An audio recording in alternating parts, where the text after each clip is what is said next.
But before I get into this, if you're younger, you may not remember this, but in the 2000s, there was a big push for hydrogen cars that's basically gone away and been replaced by the push for electric cars. So, I'm going to play this video that kind of explains why it didn't go away. I'll interject a lot throughout it because I have a lot of thoughts on this. But this is really interesting technology.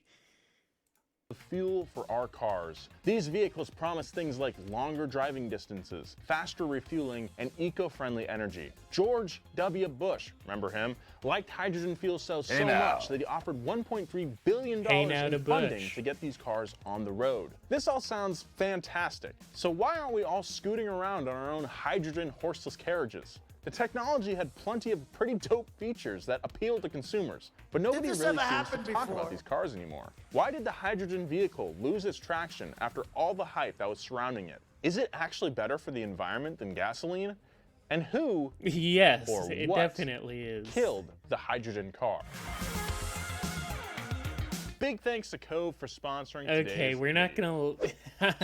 Maybe this is a dick move, but I am not gonna have their sponsor on my stream. Mirror hydrogen advertising like GTO 66. We got things like the Porsche 911S, the Lamborghini Miura, and the Pontiac GTO. But what never made it into the spotlight that year was the world's first hydrogen fuel cell car. Hydrogen vehicles have been around for quite some time, but have recently been advertised as the future for passenger vehicles and civilian transportation. Hydrogen fuel. Wait, real quick, after I talk about this, I want to look into, I remember when I was younger, my cousin Chris, he's a lot older than me, but, well, not a lot, maybe like 10 years. He's more my dad's cousin, but I think of him as my cousin. Yeah, just for context, but he powered his car by like used vegetable oil that he'd get at fast food places, and I don't really know how he did it. Like, he had some type of like converter, so I want to look into how that works. We got things like the Porsche Spotlight, quite some in transportation. Hydrogen fuel cells run off of pressurized hydrogen that has a refill time equivalent to a gas-fueled vehicle and brags about things like zero emissions with literal water coming out of the exhaust. Yeah, that's the coolest part. The water, it drips water which can sometimes take around an hour to charge at a station. Hydrogen seems great in theory, so what happened? Well, there are a few reasons why hydrogen cars lost traction and publicity. It all boils down to 5 factors: price, convenience, performance, the environment, and competition. Buying a car is one of the biggest financial investments someone can make next to a house. And the biggest determining factor when it comes to buying a vehicle is inevitably the price. There are 3 hydrogen fuel cell vehicles available on the market right now: the Toyota Mirai, the Hyundai Nexo, and the Honda Clarity. The 2021 Toyota Mirai is the cheapest of the bunch, starting at $50,000. But if you play your cards right, with the right incentives and financing, you can pick a brand new one for just shy of 18 grand. Pretty big bargain. The sticker price seems to be a really good deal, but how much does it cost to refuel? The average price for hydrogen fuel is about $16.50 per kilogram. Yes, kilogram. Hydrogen is measured by weight, much different to how gasoline is measured, which is by volume. Each hydrogen fuel cell vehicle holds about 5 to 6 kilograms of hydrogen, traveling up to 400 miles on one fill-up. So the tank is over $80, which is pretty pricey considering the more cost-effective alternatives like hybrids, but we'll get to that in a second. There are only 45 hydrogen refueling stations. So if you don't live in California, you have no reason to buy one of these cars. Or if you just like happen to live right by one of these like 4 places elsewhere. One of them is in Detroit, so it's probably at like a car, like a Ford facility or something like that. But yeah, you will not get this car. You have no reason to own one. In the United States.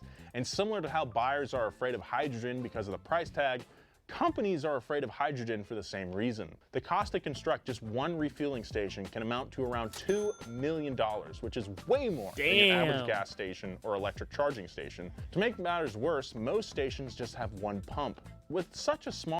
So that probably explains more than anything why we do not see hydrogen cars. The rest of it, are things that they could work around, but the fact that it requires so much investment for so little return, like that cannot be dismissed because our economy is profit motivated. There's very little feasible profit in hydrogen powered cars anymore. Small customer base, it's hard for companies to commit such large sums of money towards hydrogen stations with no promise of return on investment. Makes sense. There is some good news though for hydrogen car owners, and that comes through a little ray of sunshine called manufacturer fuel incentives. Companies like Toyota understand that hydrogen, for the time being, is pretty expensive, and hope to lure in customers by offering buyers $15,000 credit towards fuel costs. Now, I think that's sick as hell. Thank you, Toyota, very much. This fuel credit is a nice benefit to anyone buying a hydrogen car, but the catch is that you need to spend that $15,000 on fuel within the first 3 years of owning a car. Once that runs out, customers have to pay the high hydrogen prices with a very limited selection of refueling stations. in 3 years? There is one more glimmer of hope, though, for hydrogen car believers. California government subsidies. These subsidies offer millions of dollars towards the construction of hydrogen fueling stations and seek to have over 100 stations in place by 2025. This is still significantly less than the tens of thousands of gas stations and EV charging stations that scatter the U.S. So only time will tell if there's got to hydrogen be stations way become more gas stations than charging this. stations. This is still significantly less than the tens of thousands. There's about 10 million more gas stations than this. I'm sorry. Look, they didn't even put any in like the Seattle metro area. Thousands of gas stations and EV charging stations that scatter the U.S. It's a step in the right direction. Costs for refueling stations. Things aren't looking very promising for hydrogen cars. The hydrogen fuel cell market relies on subsidies and incentives to stay afloat and keep costs down. But even with help from the government and manufacturers, consumers just aren't interested in hydrogen cars as much as gas or electric. Why is this?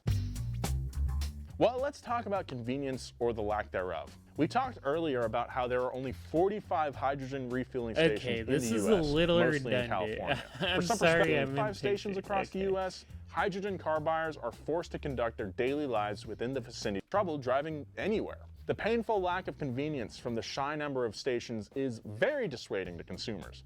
But the good news is, you can leave LA and go on that boys' trip to Vegas, but if you take your new hydrogen car, you might end up stranded there. I guess with a hydrogen vehicle, whatever happens in Vegas literally stays in Vegas. You drive to Vegas and your car gets stuck there because infrastructure offers convenience, and without the adequate infrastructure, hydrogen cars are a that would huge happen. hassle. So to visit my parents up in Atascadero, what I would have to do, I've thought about this, I would have to leave LA, stop in Santa Barbara to top off, get to my parents, and then limit my driving at all while I'm up there, and then refuel as I'm coming back down to Santa Barbara, which would be kind of dicey. I would not feel great about that. So does the hydrogen car offer anything that can make up for the severe lack of convenience? That is not worth it. Let's talk about what we really care about here at Donut, all right? Performance. Sure, hydrogen cars are expensive and a pain to refuel, but if they're faster and more fun to drive, then maybe they might be worthy of consideration, right? Well, maybe, but that doesn't matter because most commercial vehicles are far from performance vehicles. The 2021 Toyota Mirai goes from 0 to 60 in 9.1 seconds and reaches a blazing top speed of 106 miles per hour. That's pretty It's not awful, but compare this to something like the Tesla Model 3, which goes 0 to 60 in 3.1 seconds. It's a bit of a different story. Okay, that's what I want to talk about after this because there's some of these electric cars that are so fast and it's crazy. Some of these like future concept cars. Like, so is there a hydrogen car that can compete with established performance cars? The answer is yes. Take a look at the hydrogen-powered Hyperion XP1, which boasts a range of 1,000 miles, 1,000 horsepower, and claims to go from 0 to 60 in 2.2 seconds, reaching a top speed of 220. And even better, the car looks like the illegitimate child of a Tron bike and a Bugatti Chiron. This thing is super impressive, and I want one. So what do I want? Well, unfortunately for customers, it's not available for purchase yet. And when it is, it's safe to say that the price will be extremely high. You're definitely not going to want to hit the drag strip in your Toyota Mirai anytime soon, but clearly hydrogen technology is capable of creating speed. It's just much more expensive and requires more fuel cell stacks in order to reach speeds comparable to a regular sports car. Hydrogen cars are marketed as green, easy, and okay, so that's one thing I really wanted to highlight about these cars is like, I'm not really into like car racing. Like, I don't watch NASCAR or F1 or anything, but I think hydrogen cars would be way more interesting for car racing than electric cars. Like, you still can like shift in a hydrogen car. There's still that element to it. It still functions like it still is a combustion engine. It's just hydrogen is combusting rather than gas. So I think they're a lot cool. If there's any use for hydrogen cars, which we're saying there basically is not for everyday people, like it still would be cooler as a race car. Energy efficient vehicles, much like the Toyota Prius. This makes sense after all. They are hydrogen powered, so unfortunately most manufacturers aren't building these things to be speed demons. But who knows, no car is truly off limits for a dedicated tuner, so maybe we'll see a few Mirais at the strip sometime soon. If companies are going to market hydrogen cars as green, you'd assume they're great for the environment. But I'm not so sure they're as green as people say they are. This is the interesting part. Hydrogen cars are heralded as zero-emission angels, spitting out water rather than pollutants. How does the car produce only water? Look, I spent a lot of time in college playing Rocket League and watching movies, so I don't feel very qualified to explain this. Here's Jerry.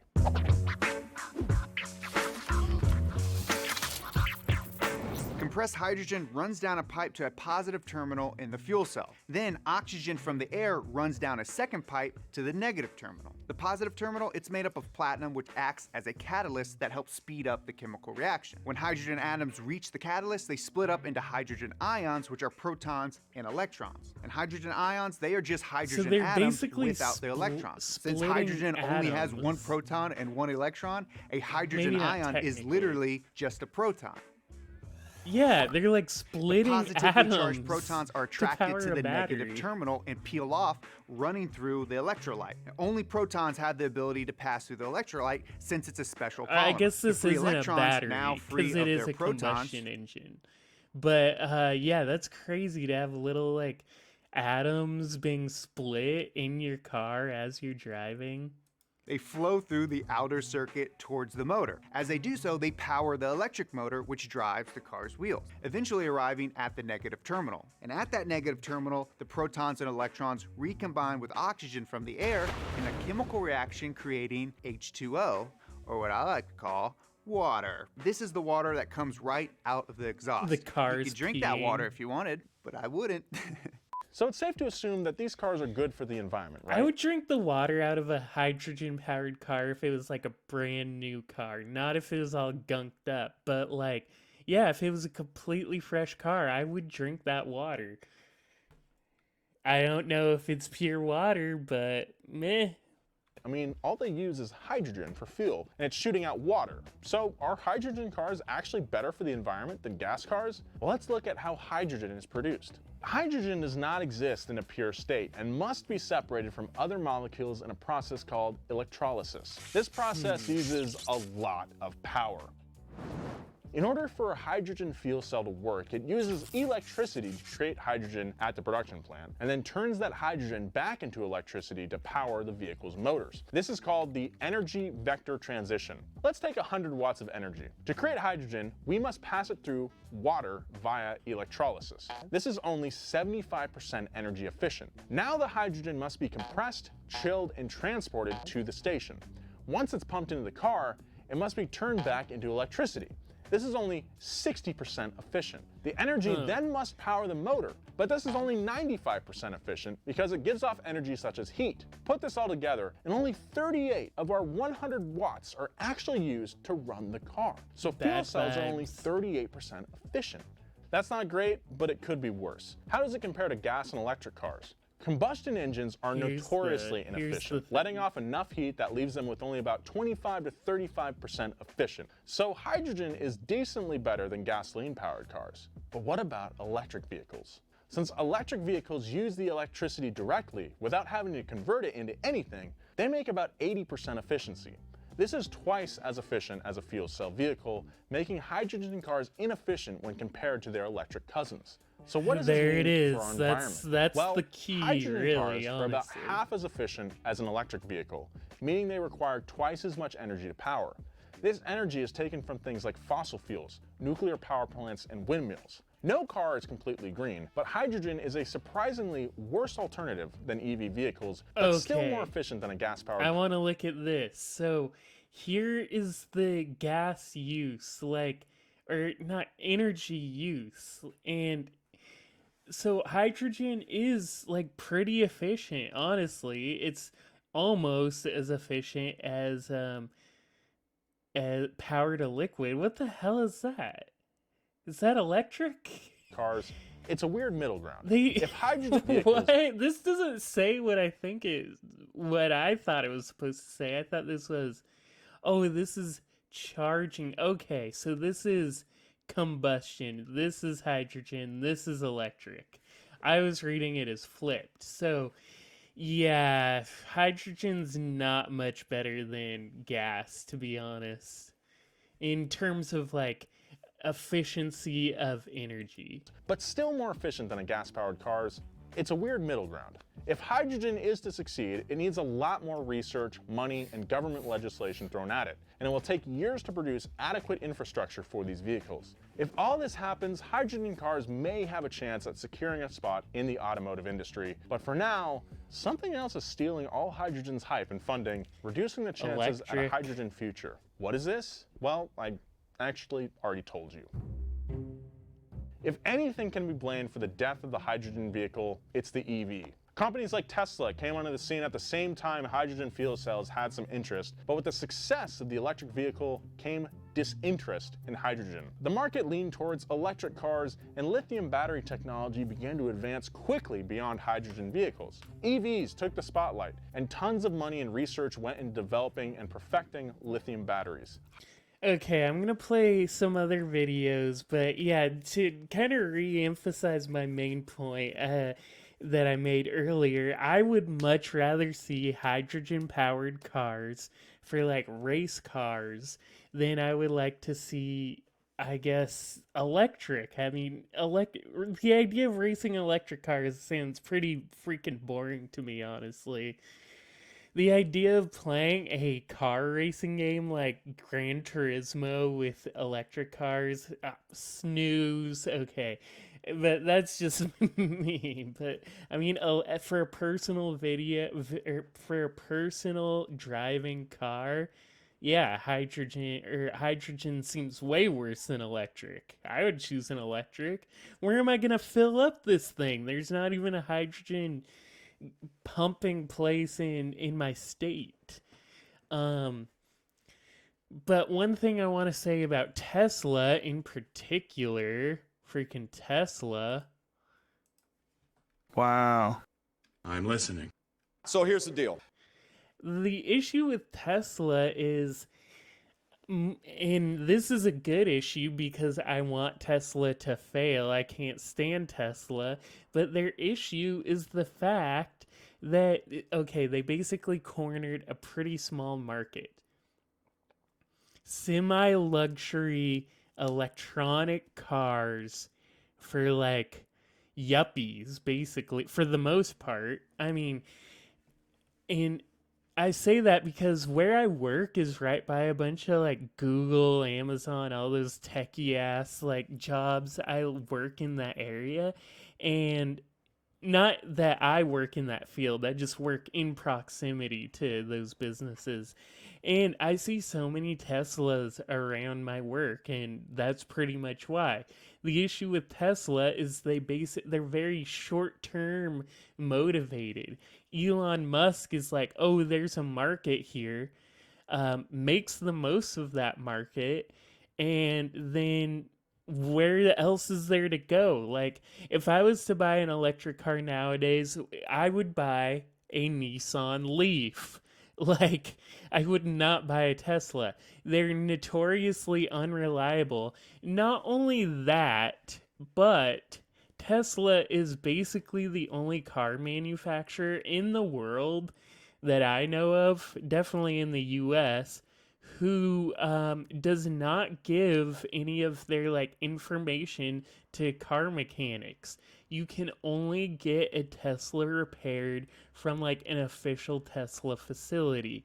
So what's going to happen if Tesla runs out of customers and goes belly up? Your Tesla car will basically become like scrap heap unless they just like finally release all their secrets as they're going down. But again, I don't think Tesla will really end that way. I think that Elon Musk is a bit too how should I put it? Elon Musk is a bit too well integrated into money manipulation. Like, Tesla started off as a stock before it started as a car company. So I think he'll be fine, but I don't know if this specific car building venture for Elon Musk is that sustainable. Honestly, I would trust Nissan, Toyota, not even Nissan, because Nissan nowadays isn't like what it used to be. It doesn't have the reputation it had before they got bought out by Renault. But I mean, maybe I should change my stream to just chatting, because I don't know if this is particularly political. And then let's see. Watching cool car videos, electric, etc. Now I want to watch a couple of these videos like of electric cars.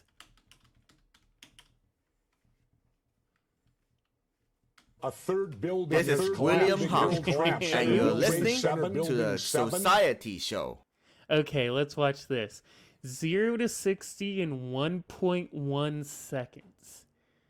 Let's watch. So this is the Tesla one that can go 0 to 60 in 1.9. What is going on, guys? Today I'm going to show you exactly what it's like to drive the all-new Tesla Model S Plaid. It's got 3 motors, 1,020 horsepower, 1,050 pound-feet of torque. Why does it need that much? 3 motors. 1.99 seconds. It runs on to do the quarter mile in 9.2 seconds. This is the fastest production car in the world, yet can seat 5 and costs only $130,000. I say only because the performance offered for the money, dude, honestly, I don't buy is the deal this. Of the century. This is so hop in the Model what? S. I've got the key here, God. although you don't actually have to use it. You can just put it in your pocket. Now, I've already walked close to the car, so it knows the key is here. And when you walk up to the car, the handle pops out. Go ahead and hop in the interior. Now, the Model S Plaid's interior has been completely redesigned. In fact, the inside of this, it looks like a toy. Are the rails for the seats. This is one of the most controversial things in the entire interior, the yoke steering wheel. We'll talk about that in a bit. That steering wheel's hideous. 17-inch HD display with almost all of the controls on it. I just really don't like it. It looks like some features in the rear as well. They look like little Hot Wheels, but not like the type of Hot Wheels that are meant to look like real cars, like a toy car made to be big. Like, they don't look right to me. If you haven't watched my review of the car yet, I've got a link in the description down below. Make sure to check that out. I go over all of the details inside and out. I mean, the of white the is kind of sexy, though. Like I'm not going to lie about that. We'll go over a couple things on the white interior first before we take it for a spin. I do like that there's wireless charging ports. There's a good amount of storage everywhere. Here and here, wireless charging back there. I love the panoramic sunroof. And we've got some pretty cool things on the main display as well. For instance, you can actually make your horn sound like an old classic car, or you can project sounds outside of the vehicle to sound like a V8 car or an ice cream truck. Yes, it's a little gimmicks, but it makes the car that is fun. gimmicky as hell. I would just buy a motor engine car myself. You can actually play different video games using the yoke as the steering wheel controls Oh my, for this the game is so itself. How crazy is stupid. that? Now, if you take a look at the yoke, you notice Oh there's no my stops God. for the turning indicators or windshield wipers, and there's no ability to put the car into drive and reverse. The turning indicators are right here on the yoke. The windshield wipers are right here. And to put the car into drive, there are multiple different options. So I'm going to go ahead and fasten my seatbelt, as it says. Put my foot on the brake, tap to activate drive. Now, it's predicted that I want to go forward using auto shift out of park. That's a technology that is in beta right now, but if we go to pedals and steering, the car actually uses I don't want a cameras around it and computer in sensors my to determine car. whether you want to go forwards or backwards based on what's in front or behind you. If you don't want to do that, you can turn it off, which I would rather select it myself. Now, to go forward, you swipe up. To go backwards, you swipe down. To park, Dude, you just click why the do you have to key swipe right on there. a screen All right. to set Go ahead what and gear take the you're Model S in? Plaid God. out for a spin. The Plaid is not just fast, it is out of this world fast. If you've never experienced a 2,000 horsepower car, you've never experienced acceleration like the Model S Plaid. The way Yeah, this no one's car driven sprints that from 0 to 60, but 2,000 more impressive than horsepower that, car. the way it carries on Unless you're a after pro. 60 miles an hour is out of this world. Now, there are different driving modes to choose from. Go to pedals and steering. We've got chill mode. Now, in chill mode, if I floor the gas, it's actually really slow. It's chill, so to speak. Anyone could drive the Plaid in chill mode. So if you loaned it to somebody or you want to get larger range, you can keep it in chill mode. Speaking of range, this car gets 396 miles of range with the standard 19-inch wheels, and it gets 348 miles of range with the upgraded 21-inch wheels that are on this car. You need the 21s to unlock the full top speed of 200 miles an hour. Sport mode makes the vehicle a little faster, but Plaid is what it is all about. Once we get to the top of this hill, there is an awesome straightaway, and I'll show you launch control as well as cheetah mode and drag strip mode. But let's go ahead and see what this thing is like in the canyons, shall we? Oh my God! Damn, what the hell, dude? The acceleration in the Plaid. Dude, he is just like stepped on nothing it. else Holy I've ever crap, experienced. that It is is freaking relentless fast. at I'm not any gonna lie speed. about that. And surprisingly, despite its weight, this Wow. thing handles well in the canyons. It's not quite as direct as the Taycan Turbo S. It feels a little bit bigger and heavier, but it is so much better than the previous Model S. The grip levels with these 4S tires, Michelin Pilot Sport 4S's that come with the 21-inch wheels, is really impressive. It actually grips really well in the corners, and the brakes work very well too. Oh Yeah, my gosh. this doesn't look But you like have to it's be careful, handling because in the super canyons, well. this I car wouldn't rockets trust this itself much out of around the turns, corners. and all of a sudden, boom, you're at the next turn. So definitely use caution. Even though it's electric, it has that classic American car problem, that stereotype of looking to handle kind of poorly. I don't know. I mean, I know it's a stereotype, but But I'm surprised. I thought it would just be a one-trick pony that's really fast in a straight line, which it is, really fast. But it's actually fun in the canyons as well. Now, there are some limitations with the yoke steering wheel. When the radius of the turn is really small and you need to shuffle steer, you really can't do that with the yoke. It becomes very awkward and you're grabbing for air. If they made the turning ratio a little bit more direct, it's 14:1. I think they could make it more direct, so less inputs result in more steering angle. That would fix the problem, but I understand that would cause it to be twitchier, and for a normal driver, that might be a pain. But honestly, at slow speeds and around town, the yoke can be kind of a pain. But man, you forget about that when you're flooring it. Whoa! All right, it's time to do a launch. To launch this car properly, we're going to use drag strip mode. Now, drag strip mode popped up right here. It says conditioning for peak performance, 10 minutes remaining. What that means is the Model S is going to chill and warm up the battery packs as well as chill the motors for optimal performance. Then once you're in drag strip mode, it'll say that it's ready to go. Then you floor the brake, you floor the gas, and I'll show you what happens next. Once the Plaid Floor reaches the optimal brake and temperature, you'll grass? see What? this appear. Peak performance ready. Now just floor the brake with the left foot, floor the gas with the right foot. Over the What? next 9 seconds, the front of the car is going to lower down in what's called cheetah stance Oh my for better god, what the acceleration. hell, dude? And in a couple seconds, Who's ready to launch bringing this appears. to Now watch the to a graphic when we drag launch race? this. 3, 2, 1. Oh! Oh my god! Holy shit. Oh, 0 That to is 60 quick. in 1.99 seconds. We got to do that again. Here we go. Floor the brake. Floor the gas. He's like, there's a cliff right in front Here of we go. him. Ready to launch. Dumbass. That's Wow! Oh my god! damn, that is freaking Oh, quick. there's nothing else like that in the world. The Model S Okay, I Plaid got to is very admit, I hate Teslas, but that is pretty crazy. Let me watch this one. This is the real quick one. Teslas in Lude particularly efficient. They are so fast that just a 1-speed transmission is enough to get them blazing fast, the same speed. An electric car in 1899. And a Sega You don't need the whole history here. electric cars, also one of the most performant cars in Tesla's lineup of electric cars. The car is still in development.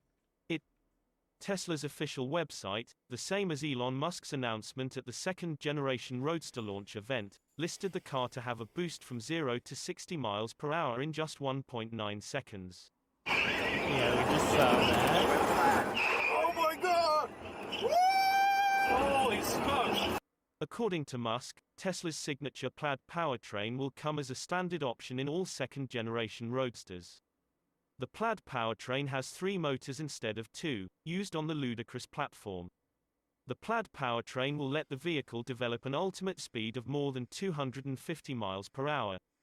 Thanks to the all-new 200 kilowatt-hour battery pack, it can achieve a significant range of addition of will be the Rimac C2. Here we go. The Rimac C2 is a semi-autonomous all-electric sports car, Damn. designed and manufactured by the Croatian automotive manufacturer Rimac It's Automobile. Croatian too. Building on the knowledge they attained from the Rimac Concept 1, Rimac has managed to build the ultimate all-electric hypercar. The all-new Rimac Wow. C2 connects the greatest materials and personalized technology to form a product that is both innovative and extremely practical. The Innovative. hypercar is powered by 4 The liquid-cooled hypercar is permanent powered magnet by synchronous 4. electric motors placed Did at this each ever wheel. happen before? This power delivers a top speed of 415 Okay, are they kilometers per gonna hour and a race the power car or output what? Is he seconds just as gonna? a range Okay, of he's just output gonna talk spiritual about it, element show that stock footage. So boring.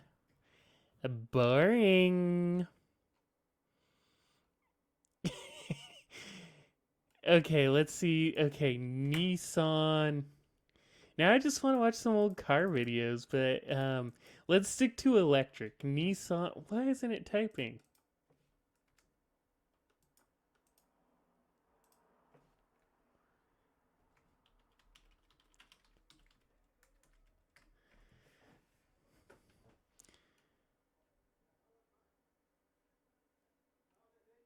There's this new BMW I've been seeing around my neighborhood too that I Today think we have the electric. 2020 Nissan Let me Leaf, see. the all-electric hatchback from Nissan New with new sounds, BMW new tech, electric. and it's loaded with safety features.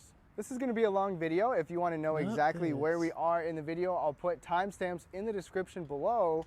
That way you can go to wherever you want, but if you really want to learn about this Nissan Leaf, check out the outside, the inside, and go for a test drive, be sure to stick around. Let's get started. Now, as we take a look at everything on the outside of the Leaf, if you saw the last generation Leaf, it was quite eccentric. It definitely did not really fit Nissan's lineup. Well, this generation of the Leaf and this 2020 model looks pretty nice considering where it came from. Our Plus model gives us a chin spoiler and aerodynamic overall body style. Halogen fog lights are going to be standard up to the SV trim. Halogen headlights are going to be standard on the lower trims, but then you can get LED headlights optional on the SV and standard on ours with the LED signature light, but you'll still get halogen fog lights on the SV trim and up. Wheels are going to be pretty small to be efficient. Let's go You've to got the 16 BMW to 17-inch website. wheels depending, and the mirrors are going to be heated only optional on the SV and standard on the SL, and signals in those mirrors only on the SL trim. But dimensionally, the Leaf is 176 inches long, which is fairly... Okay, let's look at this. I would not buy a BMW, personally. I'm not rich enough. Don't have the money for that amount of repairs. You know, like they say, if you aren't rich enough to afford... Hey, thank you for the follow. But if you're not rich enough to afford a BMW new, then you're not rich enough to afford a used one either because of the repair costs. What is this new BMW I've seen all over? They don't have it on here. It is pretty damn ugly though. Oh, it's this one. i3. Yeah, I thought it was electric. Okay, this is an ugly electric vehicle, okay? I don't support it. I would rather get a Nissan Leaf, even though they're pretty ugly too.